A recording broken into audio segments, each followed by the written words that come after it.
Assalamualaikum warahmatullahi wabarakatuh. Kami peserta Latsar CPNS golongan 3 BPSDMD Provinsi Kalimantan Selatan Angkatan 37 pada kesempatan kali ini ingin menyampaikan tugas agenda 3 yaitu sintesa dan personal branding ASN. Tugas ini disusun oleh kelompok 3A yang terdiri dari saya sendiri Devi Wulandari SAB, Ahmad Nasar SH, Rizkiana Rahmaningrum STR-Kep, Febi Zuriani Fitria SKM, dan Lista Listiana SPD. Yang pertama adalah kedudukan ASN. Pegawai ASN adalah pegawai negeri sipil dan pegawai pemerintah dengan perjanjian kerja yang diangkat oleh pejabat pembina kepegawaian serta diserahi tugas dalam suatu jabatan pemerintahan atau diserahi tugas negara lainnya dan digaji berdasarkan peraturan perundang-undangan. Untuk menghasilkan pegawai ASN yang profesional, memiliki nilai dasar, etika profesi, bebas dari interval politik, bersih dari praktik korupsi, kolusi dan nepotisme, pengelolaan ASN diatur dalam manajemen ASN. ASN terbagi menjadi dua, yaitu PNS dan P3K. PNS merupakan warga negara Indonesia yang memenuhi syarat tertentu, diangkat sebagai pegawai ASN secara tetap oleh pejabat pembina kepegawaian untuk menduduki jabatan pemerintahan dan memiliki nomor induk pegawai secara nasional. Sedangkan P3K adalah warga negara Indonesia yang memenuhi syarat tertentu yang diangkat berdasarkan perjanjian kerja untuk jangka waktu tertentu dalam rangka melaksanakan tugas pemerintahan sesuai dengan kebutuhan instansi pemerintah dan ketentuan perundang-undangan. Selanjutnya adalah fungsi ASN. Seperti yang kita ketahui, ASN memiliki 3 fungsi. Yang pertama adalah ASN sebagai pelaksana kebijakan publik. Sebagai ASN, kita harus memiliki nilai kepublikan yang memiliki orientasi pada kepentingan publik, menempatkan kepentingan publik, bangsa dan negara di atas kepentingan lainnya, serta kepentingan nasional di atas kepentingan sektoral atau golongan. Yang kedua adalah ASN sebagai pelayan publik. Sebagai ASN, kita harus memiliki integritas tinggi dalam melayani yang disesuaikan dengan kode etik ASN, bersikap adil, tidak diskriminatif, profesional, dan berintegritas dalam memberikan pelayanan kepada masyarakat. Selain itu, ASN harus menjunjung tinggi nilai-nilai kejujuran, keadilan, tidak korupsi, transparan, akuntabel, dan memiliki kinerja yang memuaskan publik. Dan yang terakhir adalah ASN sebagai perekat dan pemersatu bangsa. Sebagai ASN, kita harus memiliki rasa nasionalisme yang kuat, memiliki kesadaran yang tinggi untuk menjaga kedaulatan negara dan pemersatu bangsa, serta mengupayakan situasi yang damai di seluruh Indonesia dan terus menjaga keutuhan negara kesatuan Republik Indonesia. Manajemen ASN.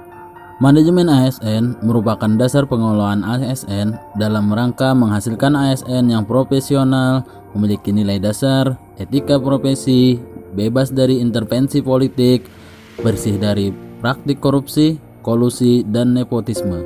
Dengan menekankan penataan profesi ASN, sehingga diharapkan tersedia sumber daya ASN yang unggul selaras dengan perkembangan zaman.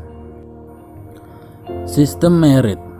Sistem merit adalah konsepsi kebijakan dalam manajemen ASN yang menggambarkan diterapkannya objektivitas dalam keseluruhan proses pengelolaan ASN, yakni pada pertimbangan kemampuan dan prestasi individu untuk melaksanakan pekerjaannya berdasarkan kompetensi, kualifikasi, dan kinerja, dengan mengabaikan segala perbedaan latar belakang politik, ras, warna kulit, agama, asal-usul, jenis kelamin, status pernikahan, umur, kondisi kecacatan, dan lain-lain. WOG, Whole of Government, sebuah pendekatan penyelenggaraan pemerintah yang menyatukan upaya-upaya kolaboratif pemerintahan dari keseluruhan sektor dalam ruang lingkup koordinasi yang lebih luas guna mencapai tujuan-tujuan pembangunan kebijakan, manajemen program, dan pelayanan publik. Mengapa WOG itu penting? Ada beberapa faktor yang menyebabkan WOG itu penting.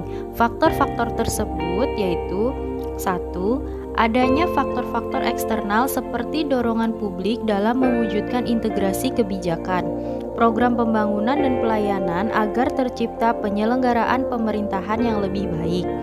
Yang kedua, terkait faktor-faktor internal dengan adanya fenomena ketimpangan kapasitas sektoral sebagai akibat dari adanya nuansa kompetisi antar sektor dalam pembangunan. Yang ketiga, khususnya dalam konteks Indonesia, keberagaman latar belakang nilai, budaya, adat istiadat, serta bentuk latar belakang lainnya mendorong adanya potensi disintegrasi bangsa. Bagaimana cara kita mempraktekkan WOG? Ada beberapa hal yang dapat kita lakukan untuk mempraktekkan WOG, yaitu yang pertama, penguatan koordinasi antar lembaga. Hal ini dapat dilakukan jika jumlah lembaga-lembaga yang dikoordinasikan masih terjangkau. Yang kedua, membentuk lembaga koordinasi khusus. Pembentukan lembaga terpisah dan permanen yang bertugas dalam mengkoordinasikan sektor atau kementerian. Yang ketiga, membentuk gugus tugas. Bentuk pelembagaan koordinasi yang dilakukan di luar struktur formal yang sifatnya tidak permanen. Dan yang keempat, koalisi sosial, bentuk informal dari penyatuan koordinasi antar sektor atau lembaga tanpa perlu membentuk pelembagaan khusus dalam koordinasi ini. Selanjutnya, praktek WOG dalam pelayanan publik. Yang pertama, pelayanan yang bersifat administratif. Pelayanan publik yang menghasilkan berbagai produk dokumen resmi yang dibutuhkan warga masyarakat. Yang kedua, pelayanan jasa. Pelayanan jasa adalah pelayanan yang menghasilkan berbagai bentuk jasa yang dibutuhkan warga masyarakat, seperti pendidikan, kesehatan, ketenagakerjaan, perhubungan, dan lainnya. Yang ketiga yaitu pelayanan barang. Pelayanan barang adalah pelayanan yang menghasilkan jenis barang yang dibutuhkan warga masyarakat, misalnya jalan, perumahan, jaringan telepon, listrik, air bersih, dan lain sebagainya. Kemudian yang keempat yaitu pelayanan regulatif. Pelayanan regulatif adalah pelayanan melalui penegakan hukuman dan peraturan perundang-undangan maupun kebijakan publik yang mengatur sendi-sendi kehidupan masyarakat. Pelayanan publik. Pelayanan publik dapat diartikan sebagai pemberian layanan atau melayani keperluan orang atau masyarakat dan atau organisasi lain yang mempunyai kepentingan pada organisasi itu, sesuai dengan aturan pokok dan tata cara yang ditentukan dengan tujuan untuk memberikan kepuasan kepada penerima layanan. Terdapat 3 unsur penting dalam pelayanan publik, yaitu unsur pertama adalah organisasi penyelenggara pelayanan publik. Unsur kedua adalah penerima layanan, yaitu orang, masyarakat, atau organisasi yang berkepentingan. Dalam hal ini sering kita sebut dengan pelanggan.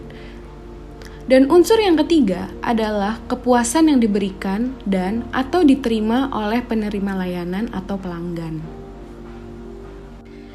Dalam berbagai literatur administrasi publik menyebut bahwa prinsip pelayanan publik yang baik untuk mewujudkan pelayanan prima adalah yang pertama, partisipatif.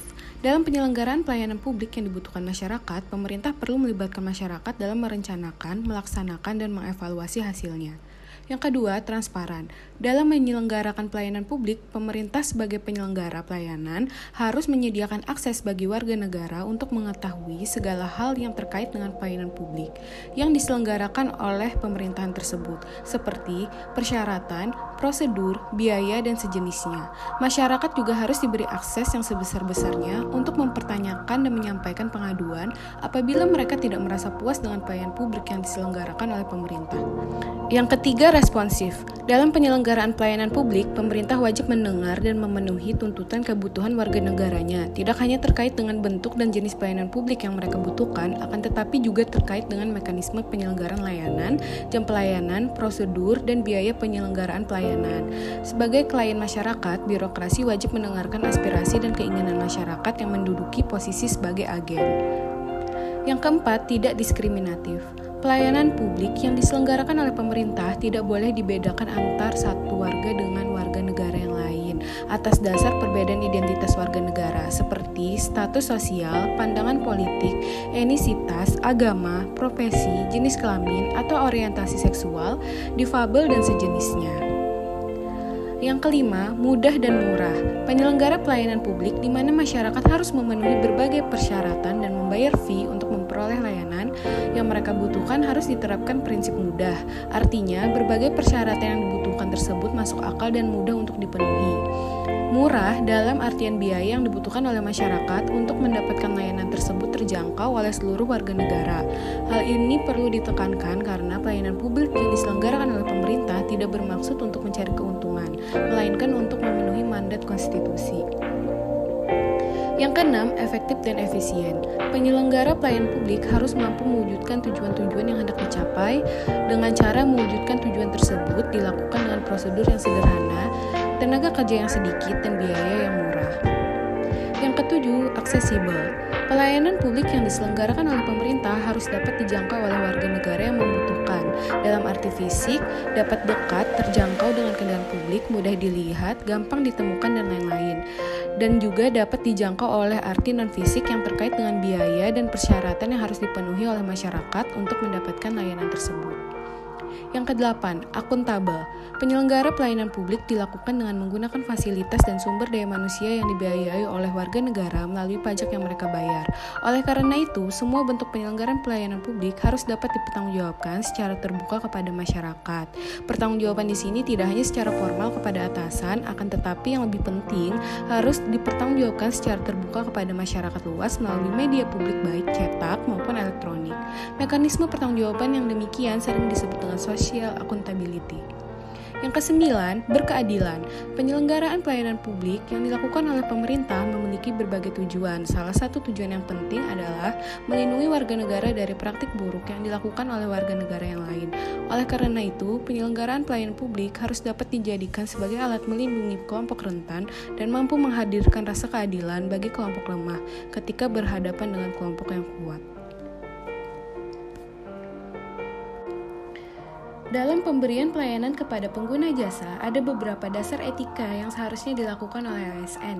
Yang pertama adalah politeness, yaitu sikap sopan yang harus diperhatikan kepada pihak lain dalam suatu komunikasi. Dapat dilakukan dengan cara kita dapat mengatur kata-kata yang akan diucapkan, penyampaian kata-kata lemah lembut, tidak menggunakan kata-kata yang meremehkan orang lain, menjauhi penggunaan kata kamu tetapi dapat digantikan dengan kata Anda atau Bapak atau Ibu, menyambut pengguna jasa dengan salam dan tegur sapa yang ramah.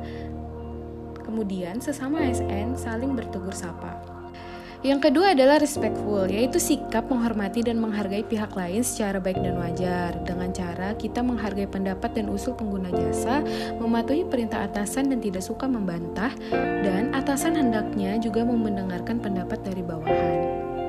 Yang ketiga, atentif, yaitu sikap penuh perhatian yang diperlihatkan kepada pihak lain dan diberikan secara baik dan wajar, dengan mendengarkan secara sungguh-sungguh apa yang dikatakan pengguna jasa, dan atasan hendaknya juga memperhatikan kondisi ASN. Yang keempat, kooperatif, yaitu sikap suka tolong-menolong pihak lain yang memang membutuhkan pertolongan, sementara kita juga sebenarnya sanggup dan mampu memberikan pertolongan. Sebagai contoh, membantu pengguna jasa dalam kesulitan mengisi formulir, membantu sesama karyawan dalam mengalami kesulitan bekerja. Yang kelima, tolerance, yaitu sikap tenggang rasa terhadap orang lain agar dapat diterima dan disukai di mana saja kita berada. Yang keenam, informality, yaitu sikap ramah yang kita perlihatkan kepada pihak lain, bukan sikap formal atau resmi, melainkan familiar, akrab, dan bersahabat. Yang ketujuh, self-control, adalah sikap menguasai diri dan mengendalikan emosi dalam setiap situasi. Kita selalu berusaha tidak menyinggung perasaan atau mengganggu pikiran orang lain. Dengan kata lain, kita harus memiliki kesabaran dalam menghadapi para pelanggan, terutama bersikap sabar terhadap pengguna jasa yang mungkin merepotkan, agar dia tidak kecewa, gusar, atau membuat orang lain marah. Sebaliknya, kita sama sekali tidak terpancing oleh sikap emosional pihak yang kita hadapi. Personal branding adalah proses pembentukan persepsi kepada masyarakat atau publik terhadap aspek yang dimiliki seseorang. Aspek ini meliputi kepribadian, kemampuan, nilai, serta persepsi positif yang ditimbulkan atau yang ada di dalam individu tersebut. Seorang ASN harus memiliki personal branding guna menciptakan citra baik di masyarakat.